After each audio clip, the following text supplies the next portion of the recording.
सभी विद्यार्थियों का स्वागत है हमारे चैनल पे। तो देखिए 20 अगस्त की तिथि को जो आपकी सीटेट की परीक्षा का फर्स्ट पार्ट, इसके हम आपको क्वेश्चन बताने वाले हैं। पेपर अच्छा आया था, क्वेश्चन मॉडरेट हैं आपके, तो सारे आंसर हम आपको देंगे।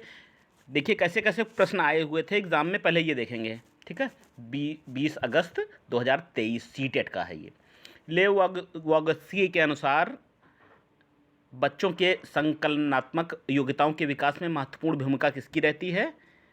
किसकी रहती है? ये आपका ऑप्शन नंबर 3 सहकर्मी सहयोग की रहती है। ठीक है। 4 वर्ष की अपर्णा कहती है कि एक बटन जिंदा है।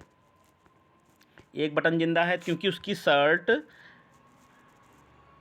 को एक साथ बांधने में मदद करता है। तो जीन पियाजे के अनुसार उसकी सोच की विशेषता, किस सोच की विशेषता है बता रहा है? तो जीन पियाजे के अनुसार ये जीववादी चिंतन की विशेषता बता रहा है। ऑप्शन नंबर 3 है आपका सही। नेक्स्ट है लेव वागोत्स्की के सिद्धांत के अनुसार। लेव वागोत्स्की के सिद्धांत के अनुसार, हार्वर्ड गार्डनर के सिद्धांत के अनुसार, ये इस तरह से आपके प्रश्न आए हुए थे काफ़ी। ठीक, तो विद्वानों पर आधारित जीन पियाजे के अनुसार काफ़ी क्वेश्चन आए हुए हैं इसमें। आपको फुल लेंथ पेपर मिलेगा। तो आंतरिक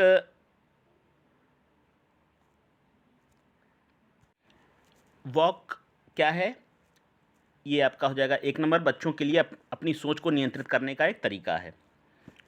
और हार्वर्ड गार्डनर के अनुसार एक दर्शन शास्त्री के पास किस प्रकार की बुद्धि और मूर्तिकार के पास किस प्रकार की बुद्धि होती है? तो देखिए ये आपका ऑप्शन नंबर 3 है, दिक् स्थान और है अंता व्यक्ति। चलिए और कैसे क्वेश्चन आए थे देखेंगे हम। निम्नलिखित में से कौन सी विफलता के लिए आंतरिक आरोहण का एक उदाहरण था? एक उदाहरण पूछा गया है। और नेक्स्ट है आपका, निम्नलिखित में कौन सा एक ऐसे प्रश्न का उदाहरण है जिसमें विद्यार्थियों को अपनी सोच पर विचार करने की आवश्यकता होती है? सोच पर विचार करने की आवश्यकता होती है, इस तरह से पूछे गए आपके प्रश्न। कथन और कारण वाले भी प्रश्न हैं आपके कई। बहुत कम उम्र में दुनिया भर में अधिकांश संस्कृतियों में लड़कियां गुड़ियों को खेलने के रूप में चुनती हैं, जबकि लड़के कारों के साथ खेलना पसंद करते हैं। ठीक है, ये आपका 7 नंबर का है। इसका क्या कारण है? बच्चे किसी विशेष संस्कृति की अपेक्षाओं के आधार पर एक लड़की या लड़के के लिए क्या उपयुक्त माना जाता है, इसके बारे में जानकारी व्यवस्थित करते हैं और उसके अनुसार व्यवहार करते हैं। ये 3 नंबर है। दोनों बातें सही है, अपनी संस्कृति की और के अनुसार। वो 3 नंबर ऑप्शन आपका सही है। और कैसे प्रश्न आए थे देख लेते हैं हम। लेव वागोत्स्की के अनुसार किस प्रकार के बच्चों के संकलनात्मक योग्यताओं के विकास में महत्वपूर्ण भूमिका निभाता है? सहकर्मी सहयोग, ये तो बताया हमने आपको। और कथन और कारण पर आधारित प्रश्न है, ये देखिए अगला है लेव वागोत्स्की के अनुसार, उनके अनुसार क्या सही है? लॉरेंस कोहलबर्ग के नैतिक तर्क के किस स्तर पर बच्चे आमतौर पर मानते हैं कि लोगों को समाज की अपेक्षाओं पर खरा उतरना चाहिए, अच्छे तरीक़ों से व्यवहार करना चाहिए? उनकी अवस्था पूछी गई है। और बच्चों में समस्या समाधान कौशल को बढ़ाने के लिए कौन सा तरीका प्रभावी है? कौन सा तरीका प्रभावी है? उन्हें बुद्धिमंथन करने और सहज अनुमान लगाने के उनको अवसर देने चाहिए। तो 1 नंबर ऑप्शन होगा आपका। ठीक, देख लीजिए अनुभवात्मक अधिगम किस स्तर पर बल देता है? ये प्रश्न आए हुए हैं, हम आपको प्रश्न बता रहे हैं, भी आंसर आपको मिलेगा। चलिए, कौन सी प्रक्रिया अधिगम के दौरान योगदान नहीं देती है? अधिगम के दौरान कौन सी प्रक्रिया योगदान नहीं देती है? ठीक, अधिगम से प्रश्न आए हैं। और अधिगम के लिए आकलन का मुख्य लक्ष्य क्या है? अगला, किस आयु में बच्चे शब्दों के खेल में शामिल हो जाते हैं और चुटकुलों और पहेलियों को पसंद करते हैं? जिनके में शब्दों का खेल शामिल हो। किस उम्र में? 1 नंबर आपका 7 वर्ष में। ठीक, हर कैरल गिलिकन ने कोहलबर्ग के नैतिक विकास के सिद्धांत की आलोचना की है। किस सिद्धांत की आलोचना की है? तो ये की है नारीवादी दृष्टिकोण से। 3 नंबर। नेक्स्ट है, शैशवावस्था में समाजीकरण की कौन सी संस्थाएं प्रमुख रूप से महत्वपूर्ण हैं, जबकि प्रारंभिक बाल्यावस्था में समाजीकरण की कौन सी संस्थाएं महत्वपूर्ण हैं? और डिस्ग्राफिया जो हमने आपको पढ़ाया था वो उस पर प्रश्न पूछे गए हैं।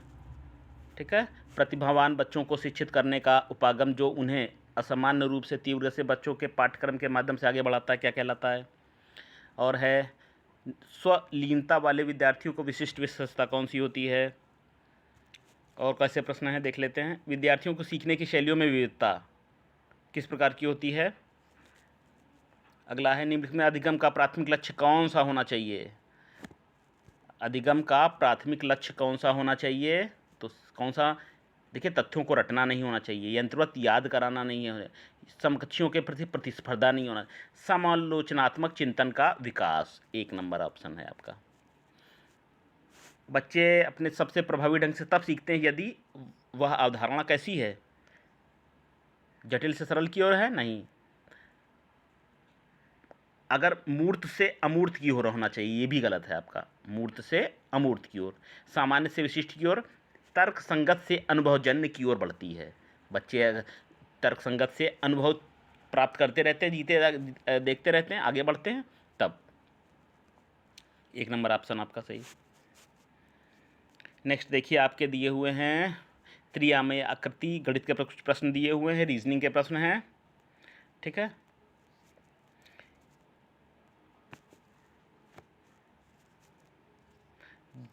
तो जैसा आप देख पा रहे हैं कि इसमें मैथ की पेडागोजी के क्वेश्चन आए हुए हैं। बच्चों में गणितीय अभिरुचि को विकसित करने के लिए अध्यापिका की अपनी कक्षा में गतिविधियां करवाती है, तो उनको चुनिए जो उस उद्देश्य को पूरा करने में प्रभावी नहीं है।